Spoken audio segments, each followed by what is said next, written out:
What's going on, guys? Welcome back to the channel, and today we have another Skyline video for you. Some more Skyline content. Yes, no modifications yet, but this video is going to be 5 things that I absolutely love about the R33 Skyline. I'm going to try to keep things more generalized. I don't want to come down to specifics like my body. Well, I do love my body kit and everything, but I'm not going to try to generalize like things that are specific to my car, just more general to the R33 community. So yeah, let's get on with it, guys. All right, guys, so first thing that's gonna be on my list is the looks of the car. All right, guys, so to explain myself, I love the look of this car. I know that this car is specifically like the ugly duck of the family of Skylines. Specifically, yeah, the R33, but me, I personally love the styling of this car. I mean, the round body shape and everything. I am a fan of the Zenki front S14, so I do love these headlights because they do resemble that. So yeah, guys, I know that a lot of people are not quite a fan of this shape, but yeah, I personally love it. The sedan, it's a boat. The car does not seem super long, but when I park it in the garage, it does like fill up the whole garage lengthwise.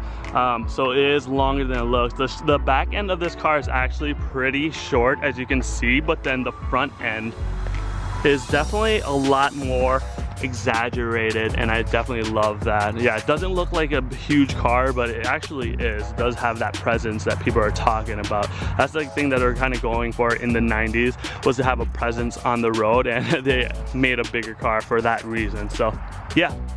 Also gotta say, guys, the car in the stock form, especially the sedans, are not the prettiest cars out there, but with a kit, a pretty good kit, you can make it look really aggressive. It looks like a family sedan in stock form, as some of you guys would know. But yeah, the body kit makes a hell of a difference, and I'm really happy with the body kit that I do have there, because it makes it actually look like a sports car. But yeah, that is going into specifics. I'm not gonna try to say too much about the body kit, but it does make a world of a difference for you to have one. So we'll leave that at that. Go ahead and drop a comment down below, guys. What is your favorite generation of Skylines? Mine's personally is gonna be the R34, but second to that, the R33. All right, guys, so moving on to number 2. My favorite thing about the Skyline will have to be the engine. Let's go take a peek. All right, yes, guys, I am talking about the RB25 engine. Single turbo, not the cool twin turbo that comes in the RB26s, but it's still a pretty awesome engine, of course. Not much to say about my engine here. It's pretty much in the stock form besides the intercooler and exhaust. But yeah, we're not here to get into specifics about my car. All right, guys, so the RB25 engine, what's not to love? It's an inline 6, it has a turbo, and it sounds great. I gotta say that that's one thing that drew me to the RB platform, was because the way it sounds. That and the 1JZ, of course, but if I had to pick between the two, 1JZ probably sounds better. But both of them do have their unique characteristics, and I'm happy to have either one. I'm gonna go ahead and drop a sound clip of the car for you there in a second, but yeah, this thing makes awesome turbo noises. Every time I'm letting off the gas, the bypass valve goes off, and sounds great.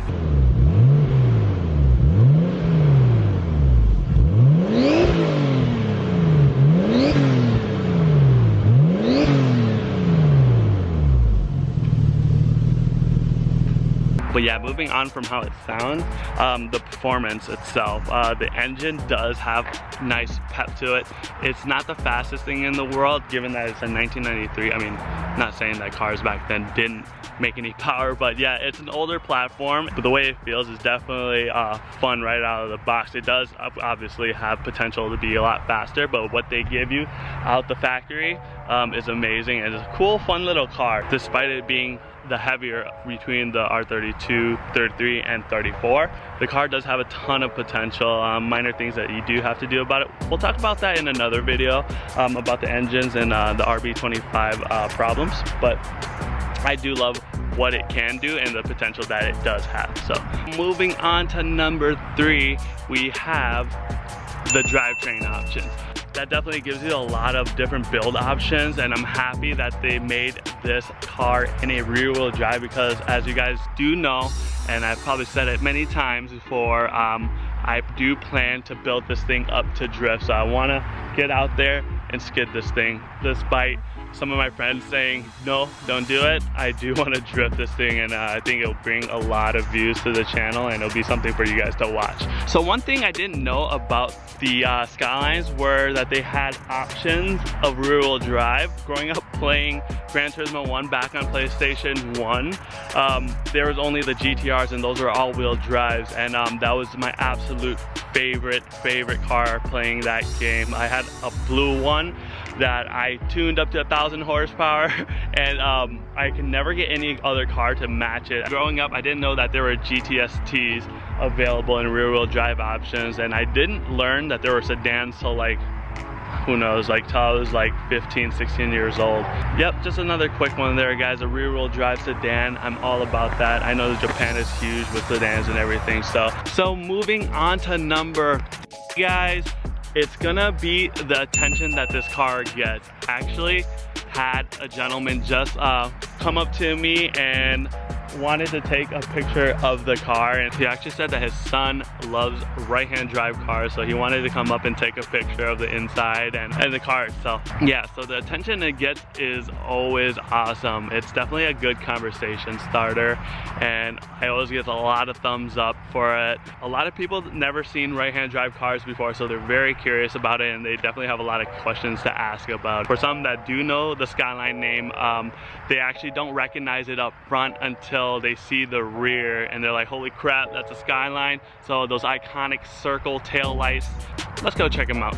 All right, yeah, so checking out the back, guys, everyone definitely always knows about those iconic circle tail lights. No other cars look quite like the Skyline's rear tail lights, so definitely a standing out point. Yeah, like I said, not many people recognize the R33 front because it does resemble any other car, but the taillights definitely set it apart. So staying on the topic of attention, it's like owning a piece of history. It really is.